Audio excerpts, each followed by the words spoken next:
কিন্তু এই দুইটা গালির মার্কেট ভ্যালু আছে $20,000।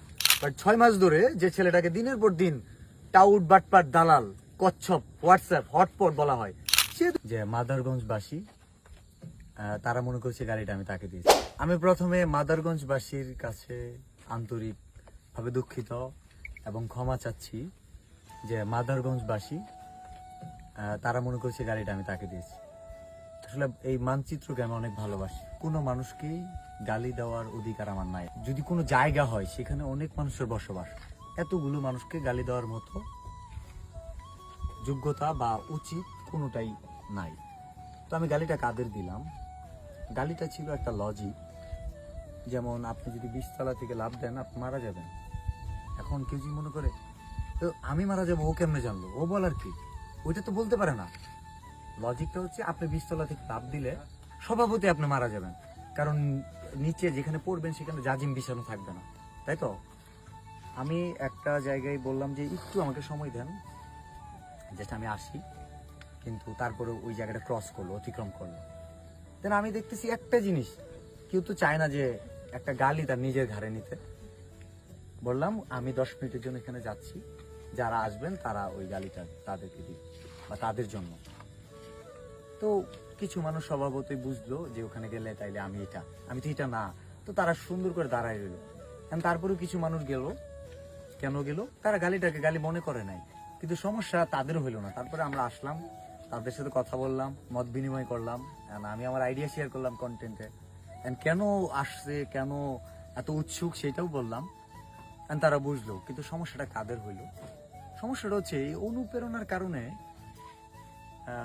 এমন কিছু কন্টেন্ট ক্রিয়েটর আছে যাদের রিচ, যাদের ক্যারিয়ার হুমকির মুখে। এটার জন্য অনুপ্রেরণার আরেক নাম বিলাল দায়ী। ওই অনুপ্রেরণার কারণে যারা অনুপ্রাণিত হয়ে কন্টেন্ট বানায় ছন্দে ছন্দে অথবা মানবিক কন্টেন্ট, তাদের ভিউ থাকলেও কিন্তু গতানুগতিক ভাবে কিছু ভিউ ব্যবসায়ীদের ভিউ নেই। এটার কারণ অনুপ্রেরণার আরেক নাম বিলাল। আমি মানবিক কাজ করতেছি, এটা নিয়ে অনেকেই সুন্দর করে গুছায় বলতেছে যে বগুড়ার 3টা বাড়ি পড়ে গেল, পাশে দাঁড়ালো বিলাল ভাই ছন্দে ছন্দে, সেটা আমার প্রশংসায় পঞ্চমুখ। ঝিনাইগাতির বন্যায় 11 লক্ষ টাকা সংগ্রহ, সেটা নিয়েও আমার অনুসারী, আমার ভক্ত, ভালোবাসার মানুষরা কথা বলতেছে, সেটা নিয়েও তারা ভিউ পাচ্ছে, তাদের ডলার আসতেছে। কিন্তু আমার কাছে খুব খারাপ লাগতেছে ঠিক তাদের জন্য, আমাকে নিয়ে যারা সমালোচনা করবে তাদের তো কোনো টপিকস নাই। দুইটা গালি হয়ে দাঁড়ালো তাদের কন্টেন্টের একটা অংশ, অনেকদিন পরে তাদের ভিউ আসলো। দিন শেষে গালিটার কারণে মানুষ আমাকে ভুল বুঝলো, আমার ফ্যান বেসরা কষ্ট পাইলো, বিলাল ভাইয়ের কাছে এমনটা আশা করে নাই। কিন্তু এই দুইটা গালির মার্কেট ভ্যালু আছে $20,000। ওই ধরনের গীবতকারী, পরনিন্দা পরচর্চা যারা করে, ফিতনা করে, মানুষকে পচায় যারা কন্টেন্ট বানায়, তাদের জন্য তো আমি মানবিক মানুষ হয়ে কিছুই করতে পারিনি। তাদেরকে দুইটা গালি শব্দ হিসাবে দিলাম, তারা ওইটা ভাঙায়া কিছু ডলার, কিছু সেন্ট আর্ন করতেছে। তো বিলাল দুইটা গালি দিছে। বিলালকে দিয়ে যে 6 মাস যাবত বাটপার, চিটা, দালাল, ওয়ার্কশপ, কচ্ছপ, আমি তো মানুষ, আমি তো কচ্ছপ না। হ্যাঁ, আমি কি কচ্ছপ? আমি তো কচ্ছপ না। তাহলে এই গালিটা আমি তাকে দিছি, সে মনেই করতে পারে। তাহলে জিনিস চিন্তা করেন, 6 মাস ধরে একটা মানুষ গালি দিতেছে। আমরা জানি ইট মারলে পাটকেল খেতে হয়, টিট ফর ট্যাট, সরি সাপ্রি হয়, ইংলিশ বলা ঠিক না। ইট মারলে পাটকেল খেতে হয়, সেই জায়গায় 6 মাস ধরে ইটই মারতেছে, আমি পাটকেল দিইনি।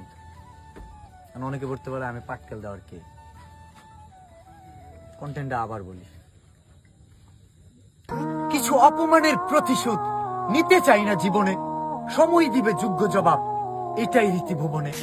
অন্যকে ছোট করে তৃপ্তি যারা পাই, সময় বুঝিয়ে দিবে বিলালের যোগ্য স্থান কোথায়। তাদের যোগ্য স্থান আমি অনেক আগে বলে দিচ্ছি।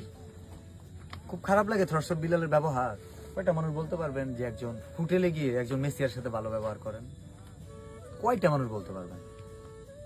খাবার একটু দেরি হলে খুব খারাপ ব্যবহার হয়। তো এগুলো কি মনে হয় না যে একজন সামান্য হোটেল বয়, আপনাদের এখন তার টাকা হয়েছে, অহংকার হয়ে গেছে? কেন একজন সামান্য হোটেল বয়ের সাথে কত খারাপ ব্যবহার করে না মানুষ? Geometry, calculus, linear algebra, fundamental পড়ে হোটেলের চেয়ার টেবিল মুছছি। শুধু এখানে না, যাদের চেয়ার টেবিল মুছছি তাদেরকে সামনে থেকে দেখা আমার স্বপ্ন ছিল, তাদের কাছে শিখছি।